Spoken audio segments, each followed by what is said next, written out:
Welcome back to my YouTube channel. It's me again, Michael. I'd just like to say thank you for clicking on the video. I hope you learned something from it, or I hope it brings you some kind of joy. As you guys know, I do love to learn new things, which is why I decided to renovate our own home, and which is why I also personally edit the videos too. Sometimes I can lack motivation, which is why I haven't uploaded in a while.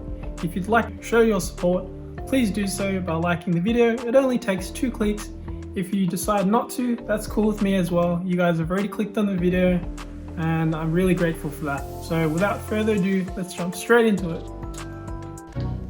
Okay, so you're probably wondering why I'm using water here, and the reason for that is because the water collects most of the dust, so then it's not airborne and you're not breathing it in. And 2 is because I'm using special hole saws here and they're not cheap, so I'm going to do as much as I can to make them last as long as possible. And what the water does is it cools the blades down and also lubricates them, essentially making them last longer. So after doing a couple of tile runs, I found that it was easier to tile them in a group as opposed to doing them individually, because once it had hardened up, it was really difficult for me to get the next set of rows to line up exactly the same as the first, because there was no adjustment there. It had already hardened up, and now I can adjust it on the fly and get them all the same level.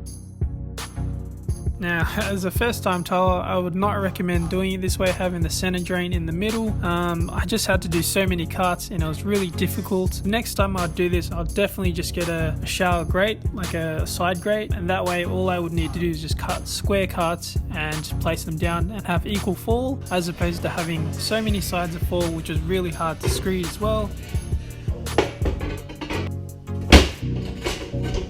So after cutting out all my shower base pieces, I then proceeded to remove them one by one, laying them down to the side, making sure I didn't change the positioning. The reason behind this is because some of my pieces look very similar and when installed will be incorrect and not aligned together properly. I gave it a thorough sweep, making sure to check for any imperfections that could pierce the waterproof upon installing the tiles.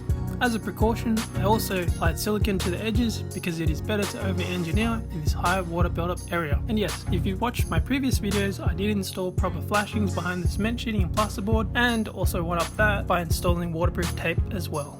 Alrighty, the fun part. Mix up the adhesive at a toothpaste consistency, in my case Dali, applying both surfaces, the shower base and the tile, making sure to get full coverage. You don't want any air gaps here. That, sir, ma'am, is a no-no. Having air gaps allows for uneven water flow and also creates weak points in the tiles. At this stage of the build, we had run out of those self-levelers. You know, those red things from a previous ASMR video. I was feeling really confident I could install the tiles without using them, but really Bunnings had actually sold them out, so I didn't really have a choice. Yeehaw, cowboy, so I winged it. Hey guys, welcome back. It's been 3 days since I last tiled this shower base, so I'm just about to do a quick test just to make sure all the tiles are good, just before I finish tiling the rest of the room.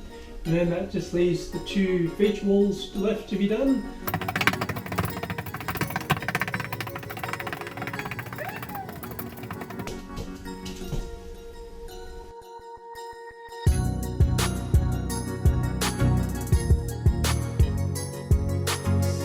It is 9 PM and we're doing a late night tiling session.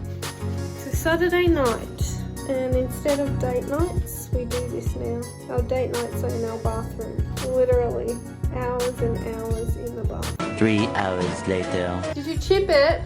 It's a fucking chip. Oh!